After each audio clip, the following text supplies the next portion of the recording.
Olá, eu sou seu amigo em Jesus. Vamos hoje para mais uma reunião entre você, eu e Jesus. Eu quero hoje falar sobre o Deus que protege e livra os seus ungidos. Numa breve recordação, aqui é bem claro o plano de Deus em relação ao seu povo.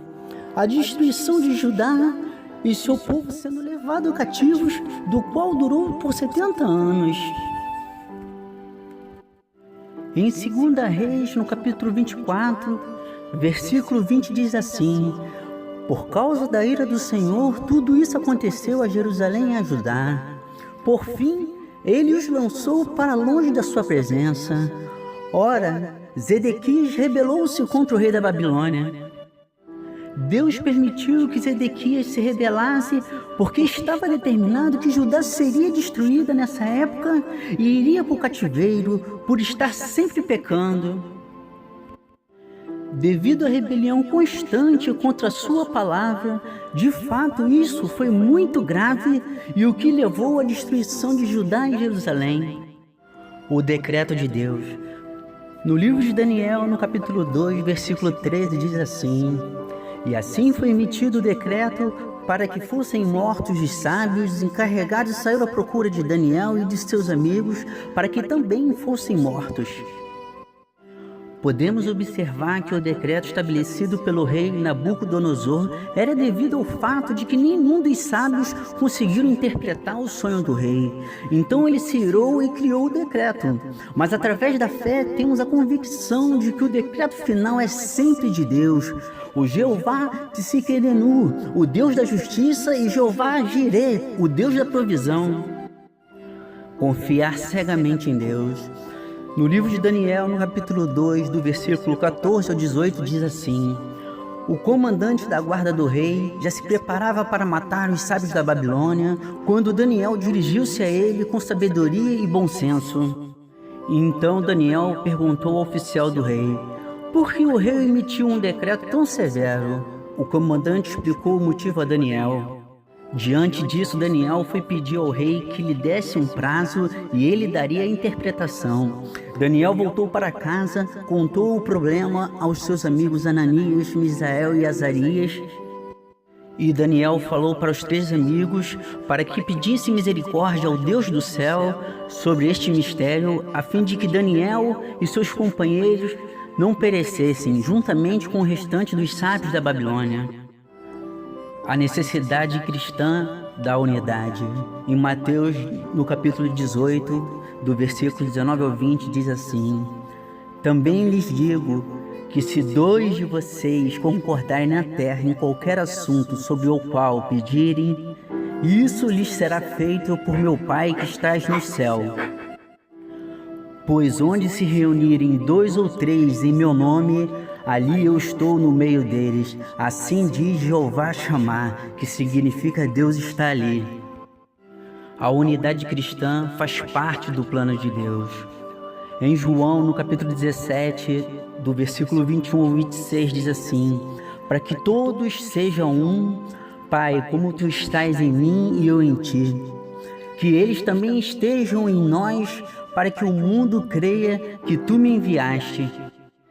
Dei-lhes a glória que me deste, para que eles sejam um, assim como nós somos um, eu neles e tu em mim, que eles sejam levados à plena unidade, para que o mundo saiba que tu me enviaste e os amaste, como igualmente me amaste. Pai, quero que os que me deste estejam comigo onde eu estou e vejam a minha glória, a glória que me deste porque me amaste antes da criação do mundo. A revelação vem sempre de Deus. No livro de Daniel, no capítulo 2, versículo 22, diz assim: ele revela o profundo e o escondido, conhece o que está em trevas e com ele mora a luz. Deus não é apenas Deus da natureza, da providência e do homem, mas também da revelação. Pode tornar conhecido ao homem o que de outra maneira o homem nunca saberia. Deus é o Roi, o Deus que tudo vê, é a própria fonte de toda luz e iluminação.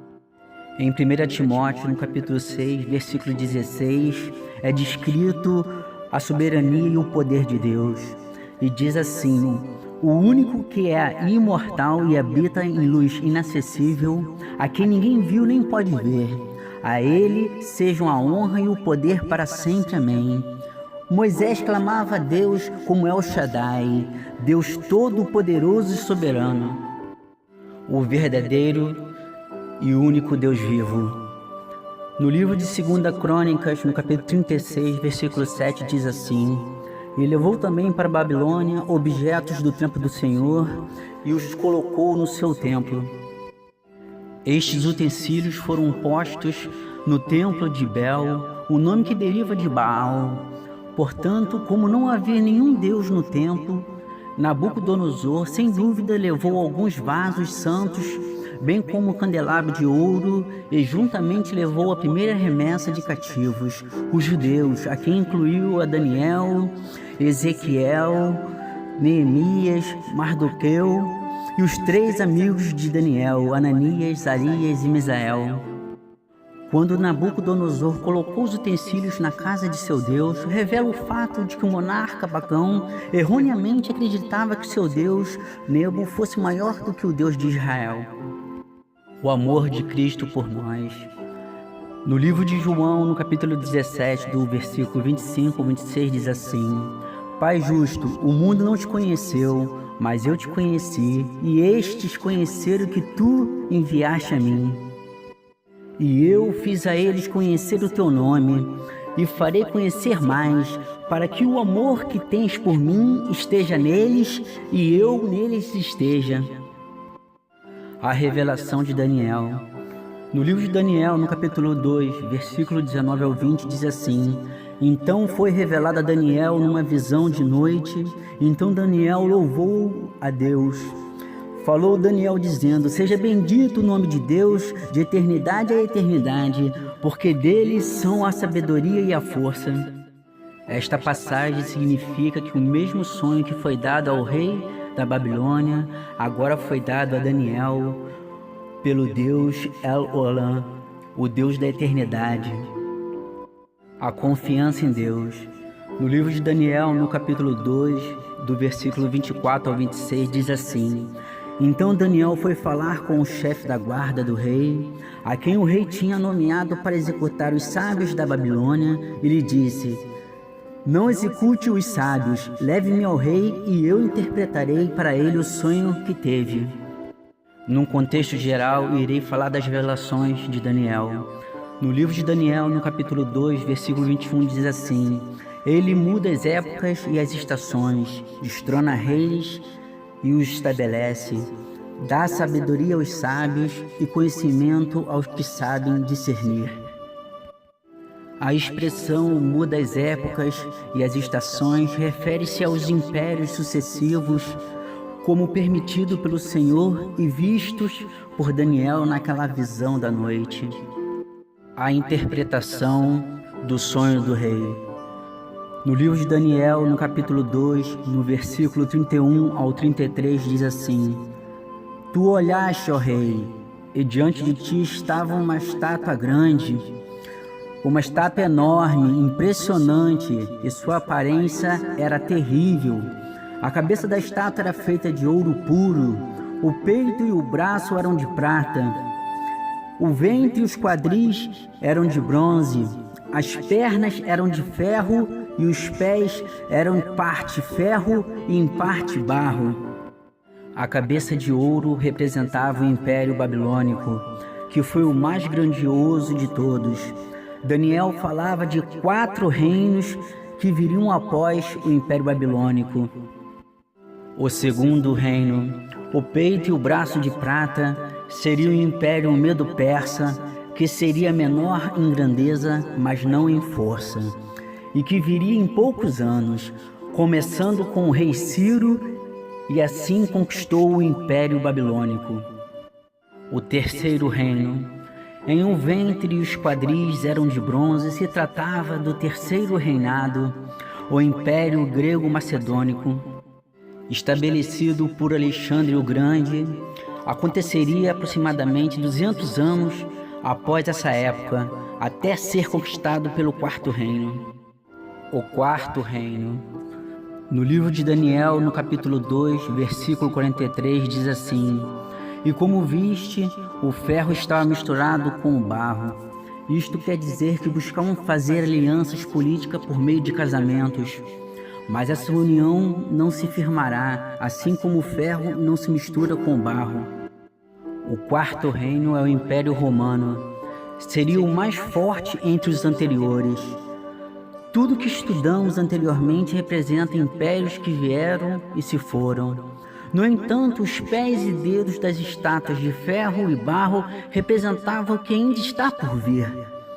Os 10 dedos simbolizam a confederação das 10 nações, mas não terão êxito por causa do barro, que expressa que alguns dos reinos são fracos. A interpretação dos pés e dos dedos. No livro de Daniel, capítulo 2, versículo 41 ao 42, diz assim: Como vistes, os pés e os dedos eram em parte de barro e em parte de ferro.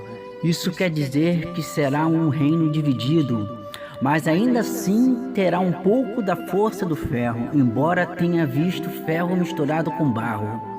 Assim como os dedos eram em parte de ferro e em parte de barro, também esse reino será parte forte e em parte frágil.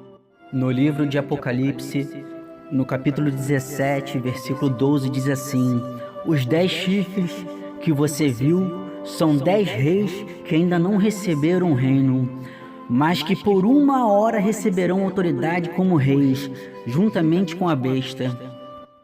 A pedra significa que o reino dos céus na terra, sob o comando do Messias.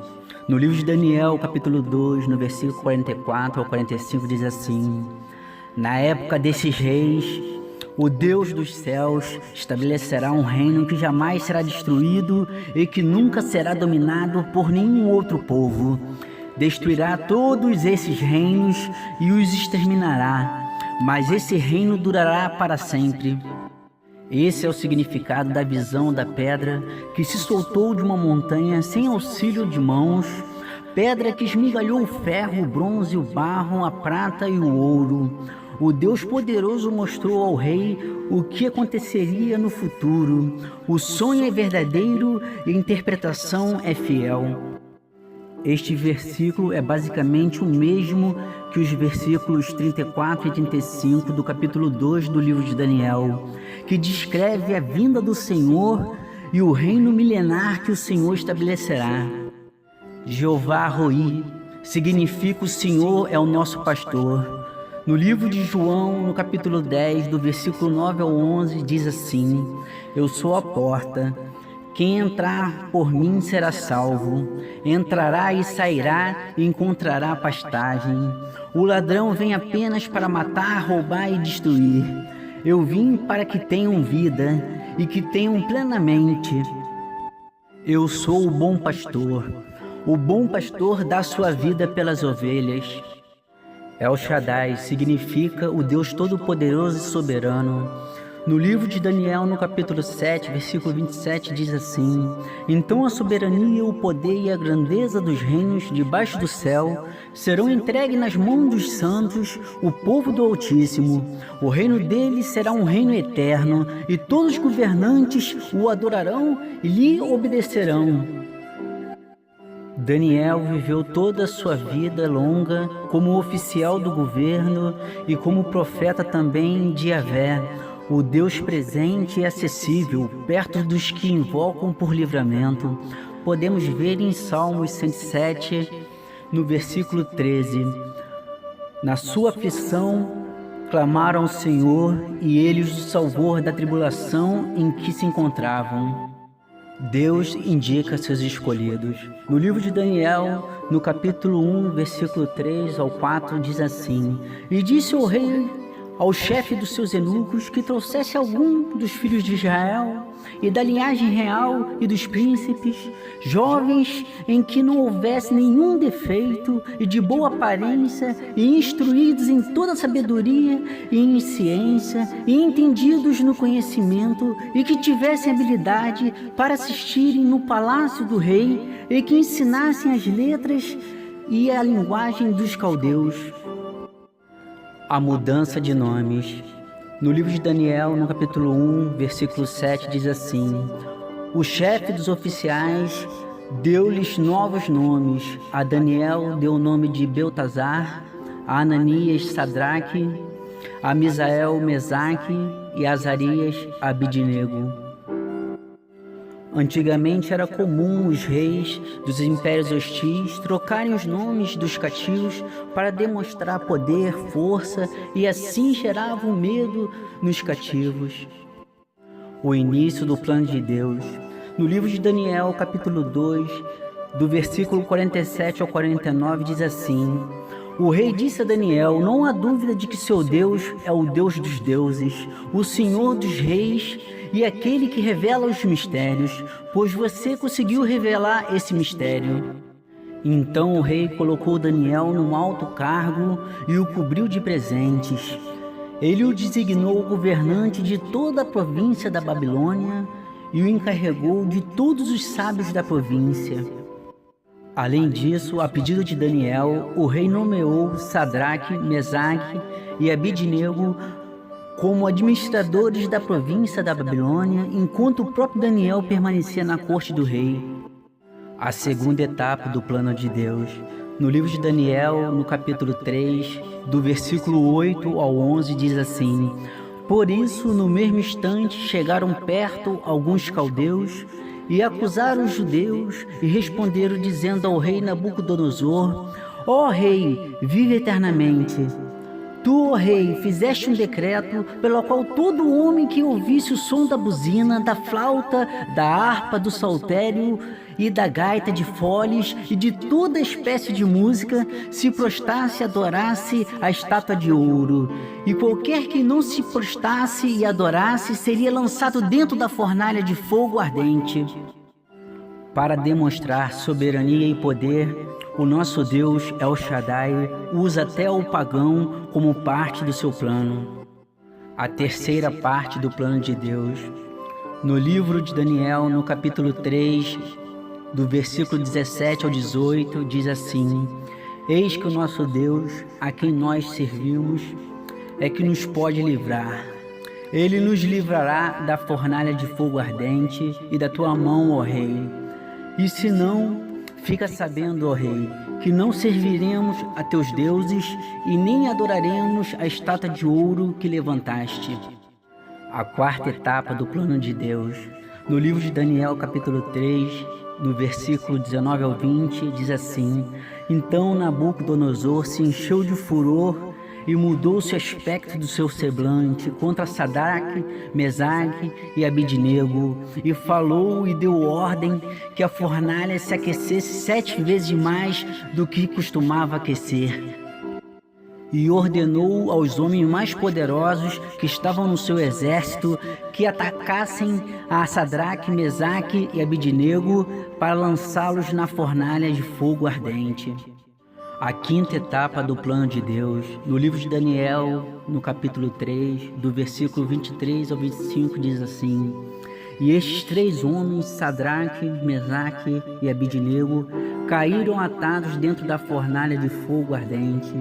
Então o rei Nabucodonosor se espantou e se levantou depressa e falou, dizendo aos seus conselheiros: não lançamos nós dentro do fogo 3 homens atados? Responderam e disseram ao rei: é verdade, ó rei. Respondeu dizendo: eu, porém, vejo 4 homens soltos que andam passeando dentro do fogo, sem sofrer nenhum dano. E o aspecto do 4º homem é semelhante ao Filho de Deus. A sexta etapa do plano de Deus. No livro de Daniel, capítulo 3, no versículo 26 ao 27, diz assim: então, chegando-se Nabucodonosor à porta da fornalha de fogo ardente, falou dizendo: Sadraque, Mesaque e Abidnego, servo do Deus Altíssimo, sai e vinde. Então Sadraque, Mesaque e Abednego saíram do meio do fogo. E reuniram-se os príncipes, os capitães, os governadores e os seus conselheiros do rei, e contemplando estes homens, viram que o fogo não tinha poder algum sobre os seus corpos, nem um só cabelo da sua cabeça se tinha queimado, nem as suas capas se mudaram, nem cheiro de fogo tinham passado sobre eles. O grande livramento de Jeová Jirê, que significa: o Senhor proverá o necessário para salvar a vida dos inocentes. Deus não nos livra da batalha, mas nos livra na batalha. No livro de Daniel, capítulo 3, do versículo 28 ao 30, diz assim: falou Nabucodonosor, dizendo: bendito seja o Deus de Sadraque, Mesaque e Abednego, que enviou o seu anjo e livrou seus servos que confiaram nele, pois violaram a palavra do rei, preferindo entregar os seus corpos para que não servissem nem adorassem algum outro Deus senão o seu Deus. Então o rei Nabucodonosor disse assim: por mim, pois é feito um decreto pelo qual todo povo e nação em língua que dizer blasfêmia contra o Deus de Sadraque, Mesaque e Abednego seja despedaçado e suas casas sejam destruídas, porquanto não há outro Deus que possa livrar como este. Então o rei fez prosperar a Sadraque, Mesaque e Abednego na província da Babilônia. Um ponto de fé e esperança para a sua vida. Em 1 Coríntios, no capítulo 14, versículo 33, diz assim: pois Deus não é um Deus de desordem, mas de paz, como em todas as igrejas dos santos. Jeová Shalom, o Deus da paz. O Espírito Santo nunca se contradiz. Essas instruções dadas pelo apóstolo Paulo valem para todas as igrejas e não apenas para a igreja de Coríntios. Em 1 Timóteo, no capítulo 1, versículo 1, diz assim: Paulo, apóstolo de Cristo Jesus, por ordem de Deus, nosso Salvador, e de Cristo Jesus, a nossa esperança. Elohim, o Deus Criador, nós somos criação de Deus, filhos de Deus, então devemos sempre depositar a nossa fé e esperança em Cristo. A cruz e Cristo.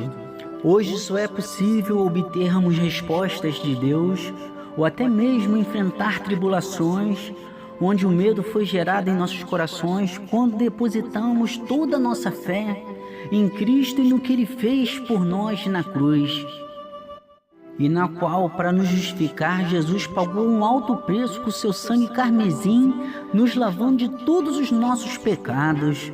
Jeová Tsidkenu, o Senhor é nossa justiça. E Cristo, que é a fonte de onde obtemos o perdão das feridas de nossas almas e restauração por completa de todas as áreas de nossas vidas para os corações verdadeiramente arrependidos. Yahvé, o Deus que está presente e acessível, perto dos que o invocam por livramento, perdão e orientação. Entendimento eclesiástico para que a nossa fé não morra. Apesar de muitas das vezes no templo praticarmos o ato da boa vizinhança e querermos agradar ao pastor ou ao padre ou outro qualquer tipo de liderança, temos que ter a convicção de que o cordão umbilical deve estar somente ligado na cruz e no que Jesus fez nela por nós. Muitos cristãos têm se perdido no meio da caminhada por causas que certamente Deus não foi e nunca será ocupado. As pessoas se baseiam nos pecados do homem que já tem a sua tendência pecaminosa e praticam seus pecados ocultos, onde Deus não coabita em meio desta situação. Igreja é um lugar de vários degraus, onde cada um, com a sua fé e sua obediência ao Senhor, se mantém no caminho da fé e avança degrau por degrau, ao chegar ao ponto do Espírito Santo nos purificar e nos santificar. Então não devemos nos decepcionar e nem permitir que isto nos afaste do amor de Cristo. Gostaria agora de te convidar a fazer um voto de fé em 4 etapas e veremos como Deus nos ama e é misericordioso. Primeiro, devemos sempre confiar em Deus no que Ele fará ou no que Ele pode fazer. Isso se chama fé e é através dela que seremos salvos. Em Mateus 26, versículo 41 diz assim: Vigiai e orai, para que não entreis em tentação. Na verdade, o espírito está pronto, mas a carne é fraca. Devemos diariamente ler a palavra, pois é através dela que alimentaremos a nossa fé. Na segunda etapa, devemos ter a ciência que o nosso Deus é um Deus ciumento. Não pode haver idolatria, e ela pode acontecer de várias formas diferentes. Pelo simples fato de ficar o dia inteiro em redes sociais e não saber administrar o tempo para Deus, é um exemplo, entre outros, de idolatria. Na terceira etapa, devemos aceitar a conversão, onde o velho homem morrerá e nasceremos como filhos de Deus através do batismo, e o nosso nome estará escrito no livro da vida, de onde prestaremos contas no dia do juízo final. Então agora o pecado não habita mais em nós, e sim o Espírito Santo. E já sabendo que temos a tendência à natureza pecaminosa, devemos ir sempre para o joelho dobrado e pedir perdão ao Senhor. Sabemos que no início pode parecer difícil, mas ao perseverar e começarmos a ter experiências com Deus, te garanto que nunca mais nos afastaremos dos caminhos do Senhor. Na Bíblia existe uma passagem que me chama muita atenção, por ela ter 2 aspectos diferentes ao mesmo tempo. Uma questão é de fidelidade e a outra de desafio. Fica em Romanos 8, no versículo 35, diz assim: Quem nos separará do amor de Cristo? Será a tribulação ou a angústia? Ou a perseguição ou a fome? Ou a nudez ou o perigo? Ou a espada? Eu quero te dar uma resposta para você, meu amado.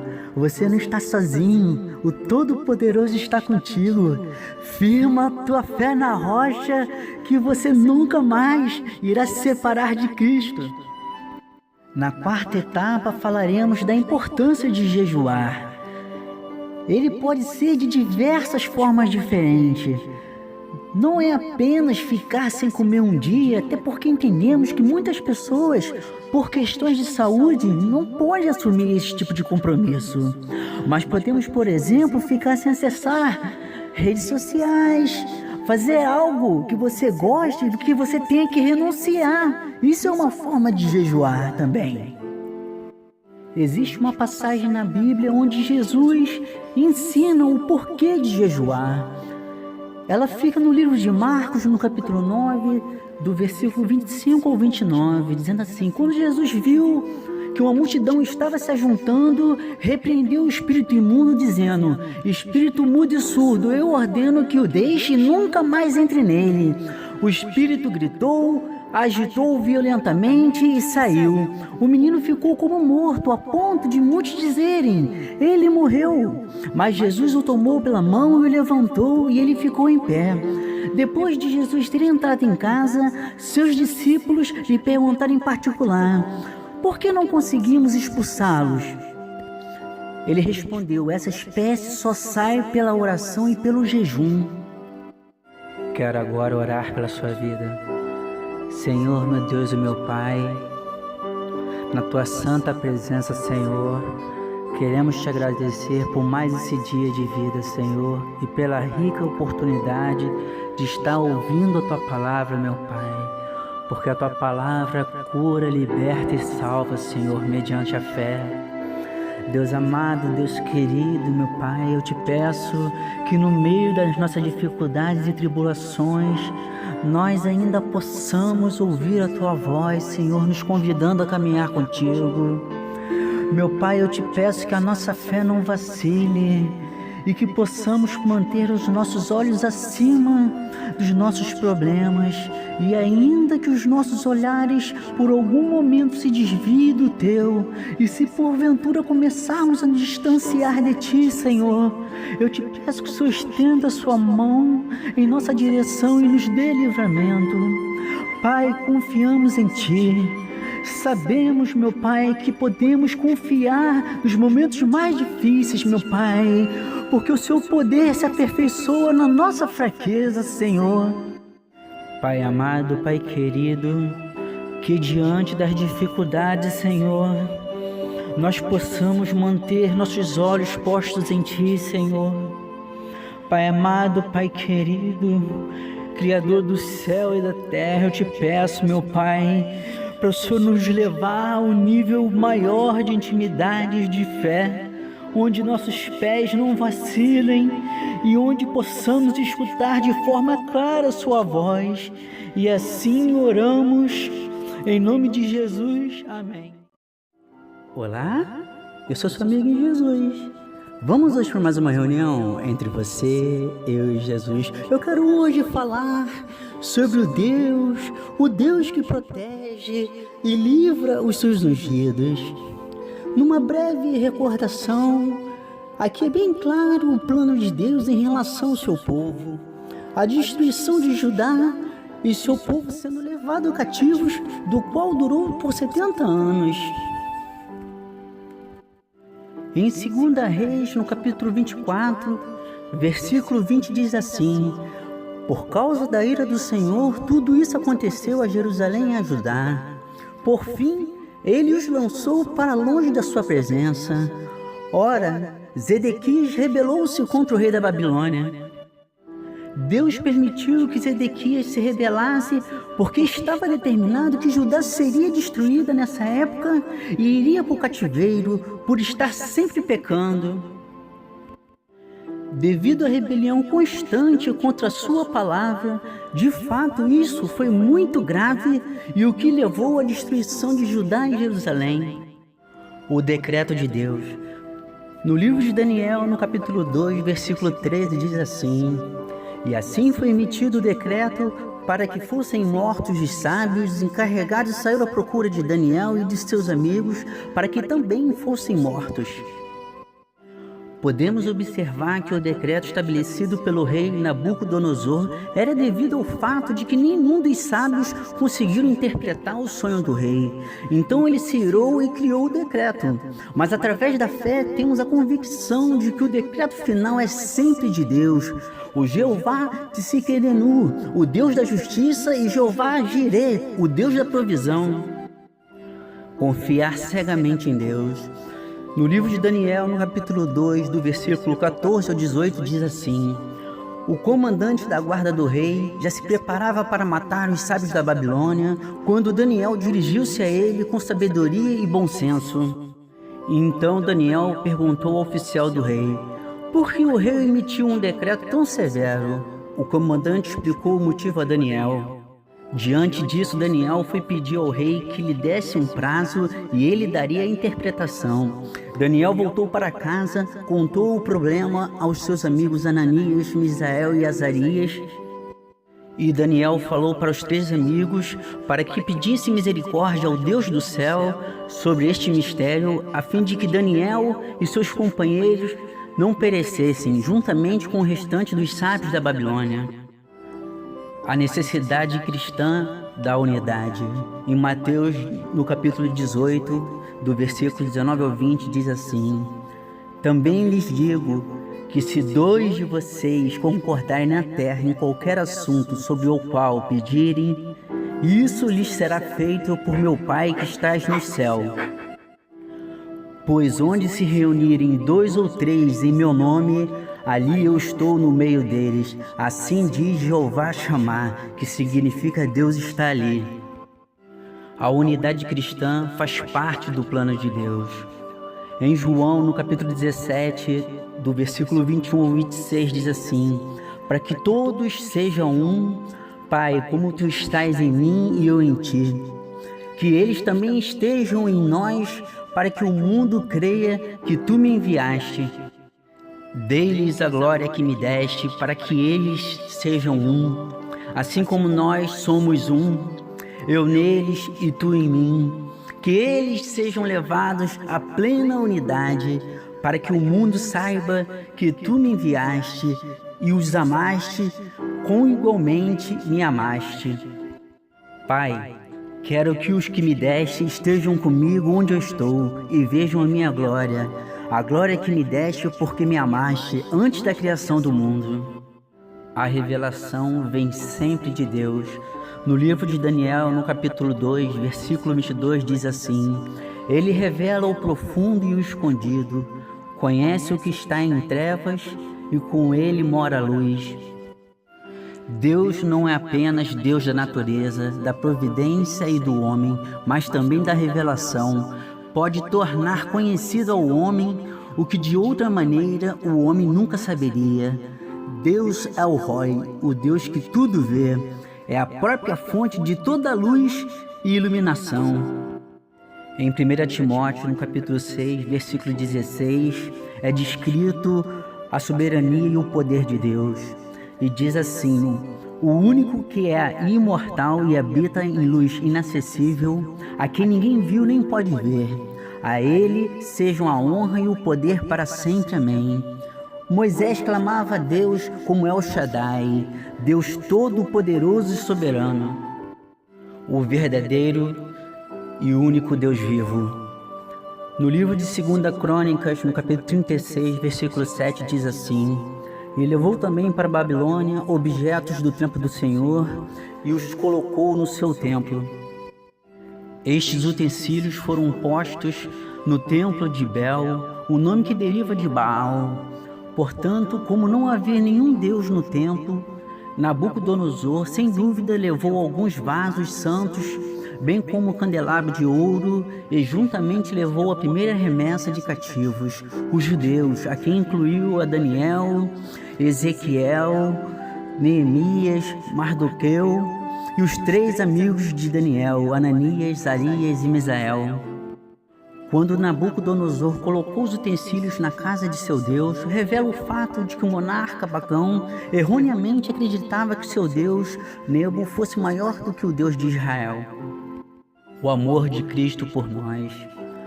No livro de João, no capítulo 17, do versículo 25 ao 26, diz assim: Pai justo, o mundo não te conheceu, mas eu te conheci, e estes conheceram que tu enviaste a mim. E eu fiz a eles conhecer o teu nome, e farei conhecer mais, para que o amor que tens por mim esteja neles, e eu neles esteja. A revelação de Daniel. No livro de Daniel, no capítulo 2, versículo 19 ao 20, diz assim: Então foi revelada a Daniel numa visão de noite. Então Daniel louvou a Deus. Falou Daniel dizendo: Seja bendito o nome de Deus, de eternidade a eternidade, porque dele são a sabedoria e a força. Esta passagem significa que o mesmo sonho que foi dado ao rei da Babilônia, agora foi dado a Daniel pelo Deus El-Olam, o Deus da eternidade. A confiança em Deus. No livro de Daniel, no capítulo 2, do versículo 24 ao 26, diz assim: Então Daniel foi falar com o chefe da guarda do rei, a quem o rei tinha nomeado para executar os sábios da Babilônia, e lhe disse: Não execute os sábios, leve-me ao rei e eu interpretarei para ele o sonho que teve. Num contexto geral, irei falar das revelações de Daniel. No livro de Daniel, no capítulo 2, versículo 21, diz assim: Ele muda as épocas e as estações, destrona reis e os estabelece, dá sabedoria aos sábios e conhecimento aos que sabem discernir. A expressão muda as épocas e as estações refere-se aos impérios sucessivos, como permitido pelo Senhor e vistos por Daniel naquela visão da noite. A interpretação do sonho do rei. No livro de Daniel, no capítulo 2, no versículo 31 ao 33, diz assim: Tu olhaste, ó rei, e diante de ti estava uma estátua grande. uma estátua enorme, impressionante, e sua aparência era terrível. A cabeça da estátua era feita de ouro puro, o peito e o braço eram de prata, o ventre e os quadris eram de bronze, as pernas eram de ferro e os pés eram em parte ferro e em parte barro. A cabeça de ouro representava o Império Babilônico, que foi o mais grandioso de todos. Daniel falava de 4 reinos que viriam após o Império Babilônico.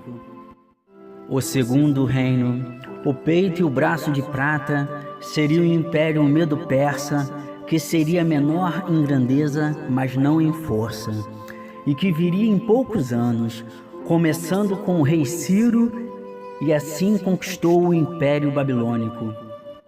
O terceiro reino, em um ventre e os quadris eram de bronze, se tratava do terceiro reinado, o Império Grego-Macedônico, estabelecido por Alexandre o Grande. Aconteceria aproximadamente 200 anos após essa época, até ser conquistado pelo quarto reino. O quarto reino. No livro de Daniel, no capítulo 2, versículo 43, diz assim: E como viste, o ferro estava misturado com o barro. Isto quer dizer que buscavam fazer alianças políticas por meio de casamentos. Mas essa união não se firmará, assim como o ferro não se mistura com o barro. O quarto reino é o Império Romano. Seria o mais forte entre os anteriores. Tudo que estudamos anteriormente representa impérios que vieram e se foram. No entanto, os pés e dedos das estátuas de ferro e barro representavam o que ainda está por vir. Os 10 dedos simbolizam a confederação das 10 nações, mas não terão êxito por causa do barro, que expressa que alguns dos reinos são fracos. A interpretação dos pés e dos dedos.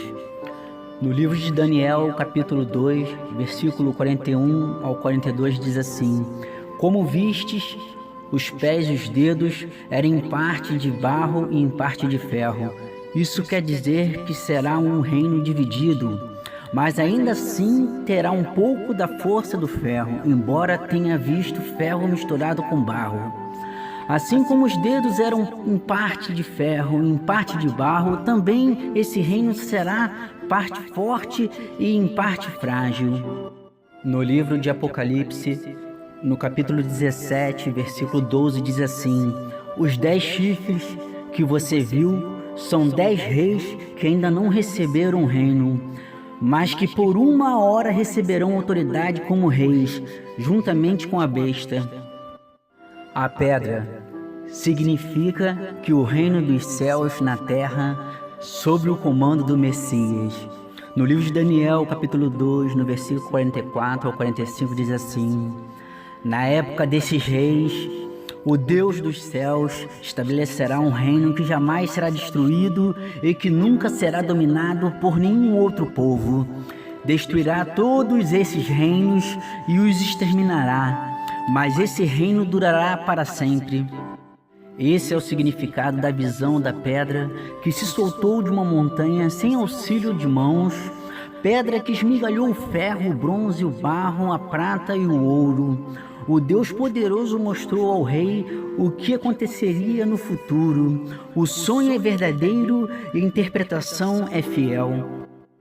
Este versículo é basicamente o mesmo que os versículos 34 e 35 do capítulo 2 do livro de Daniel, que descreve a vinda do Senhor e o reino milenar que o Senhor estabelecerá. Jeová Roi significa o Senhor é o nosso pastor. No livro de João, no capítulo 10, do versículo 9 ao 11, diz assim: Eu sou a porta. Quem entrar por mim será salvo. Entrará e sairá e encontrará pastagem. O ladrão vem apenas para matar, roubar e destruir. Eu vim para que tenham vida e que tenham plenamente. Eu sou o bom pastor. O bom pastor dá sua vida pelas ovelhas. El Shaddai significa o Deus Todo-Poderoso e Soberano. No livro de Daniel, no capítulo 7, versículo 27, diz assim: Então a soberania, o poder e a grandeza dos reinos debaixo do céu serão entregues nas mãos dos santos, o povo do Altíssimo. O reino dele será um reino eterno, e todos os governantes o adorarão e lhe obedecerão. Daniel viveu toda a sua vida longa como oficial do governo e como profeta também de Yahvé, o Deus presente e acessível, perto dos que invocam por livramento. Podemos ver em Salmos 107, no versículo 13. Na sua aflição, clamaram ao Senhor e Ele os salvou da tribulação em que se encontravam. Deus indica seus escolhidos. No livro de Daniel, no capítulo 1, versículo 3 ao 4, diz assim: E disse o rei ao chefe dos seus eunucos que trouxesse algum dos filhos de Israel e da linhagem real e dos príncipes, jovens em que não houvesse nenhum defeito e de boa aparência e instruídos em toda sabedoria e em ciência e entendidos no conhecimento e que tivessem habilidade para assistirem no palácio do rei e que ensinassem as letras e a linguagem dos caldeus. A mudança de nomes. No livro de Daniel, no capítulo 1, versículo 7, diz assim: O chefe dos oficiais deu-lhes novos nomes. A Daniel deu o nome de Beltazar, a Ananias, Sadraque, a Misael, Mesaque e a Azarias, Abidnego. Antigamente era comum os reis dos impérios hostis trocarem os nomes dos cativos para demonstrar poder, força e assim geravam medo nos cativos. O início do plano de Deus. No livro de Daniel, capítulo 2, do versículo 47 ao 49, diz assim: O rei disse a Daniel: Não há dúvida de que seu Deus é o Deus dos deuses, o Senhor dos reis e aquele que revela os mistérios, pois você conseguiu revelar esse mistério. Então o rei colocou Daniel num alto cargo e o cobriu de presentes.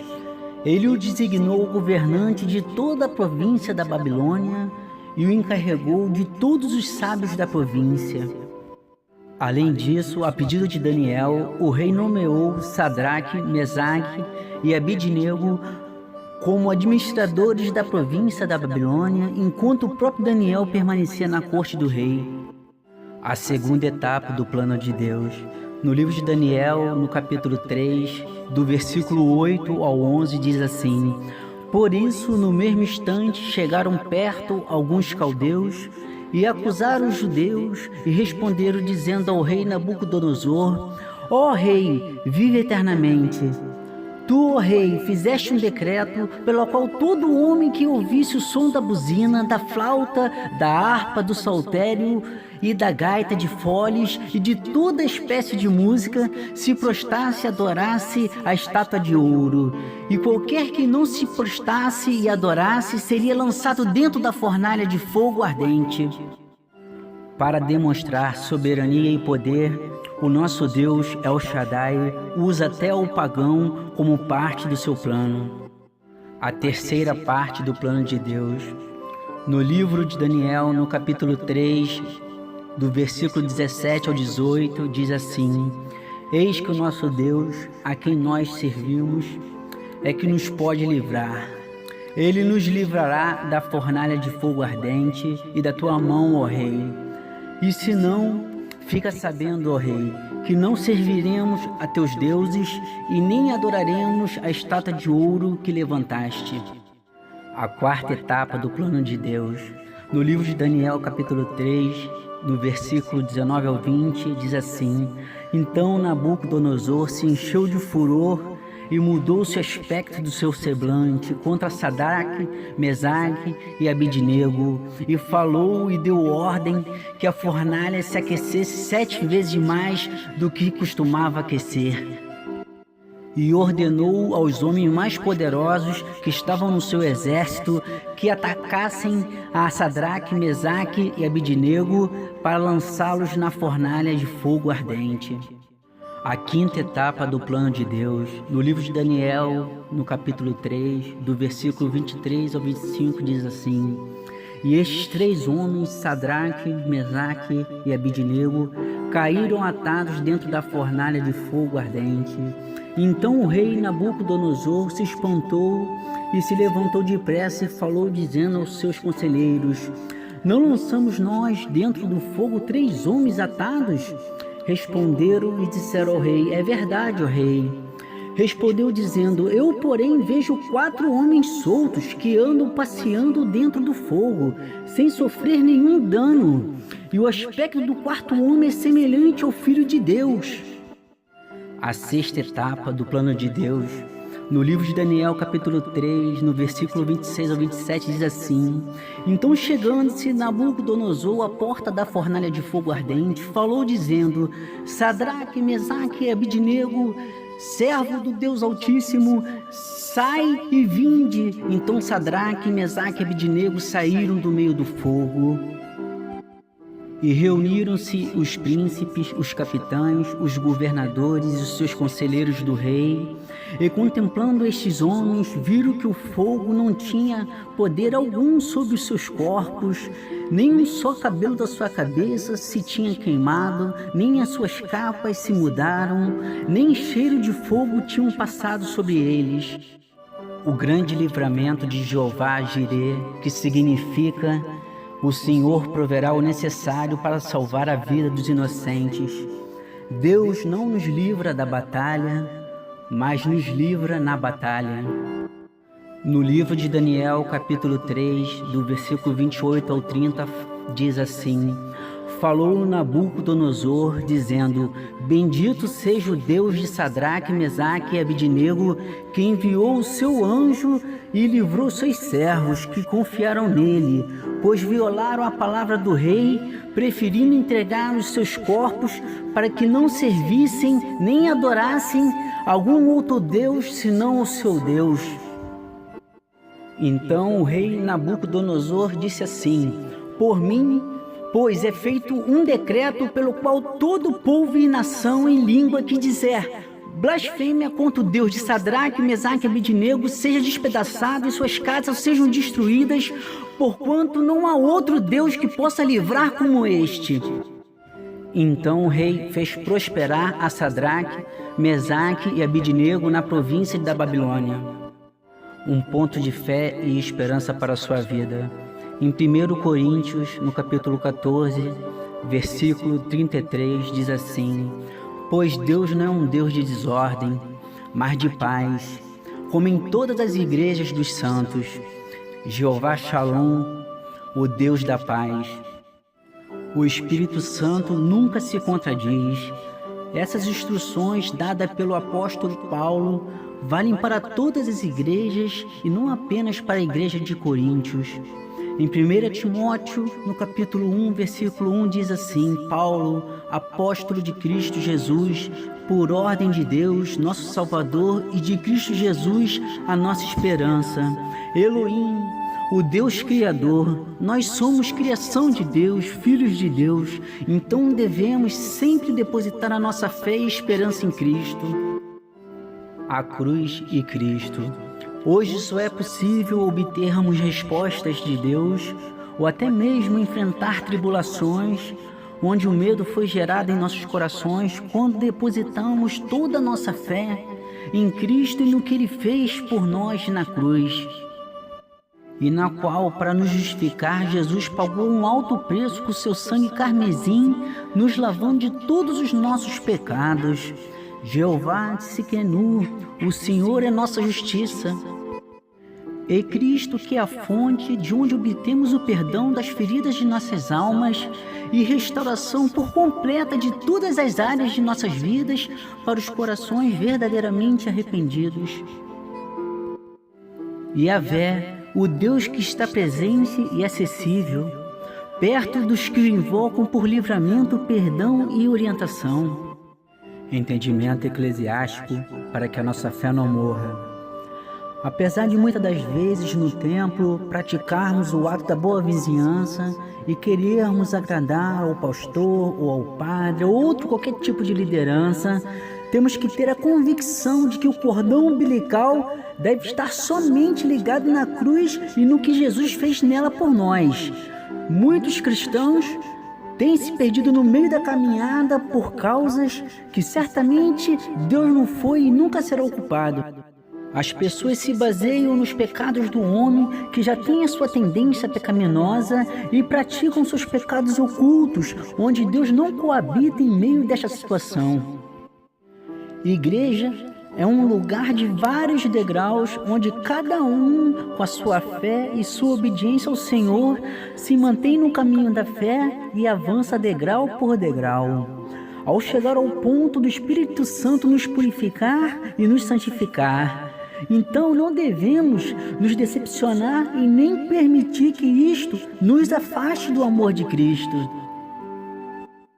Gostaria agora de te convidar a fazer um voto de fé em 4 etapas e veremos como Deus nos ama e é misericordioso. Primeiro, devemos sempre confiar em Deus no que Ele fará ou no que Ele pode fazer. Isso se chama fé e é através dela que seremos salvos. Em Mateus 26, versículo 41 diz assim: Vigiai e orai, para que não entreis em tentação. Na verdade, o espírito está pronto, mas a carne é fraca. Devemos diariamente ler a palavra, pois é através dela que alimentaremos a nossa fé.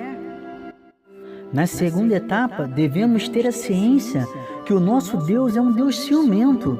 Não pode haver idolatria, e ela pode acontecer de várias formas diferentes. Pelo simples fato de ficar o dia inteiro em redes sociais e não saber administrar o tempo para Deus, é um exemplo, entre outros, de idolatria.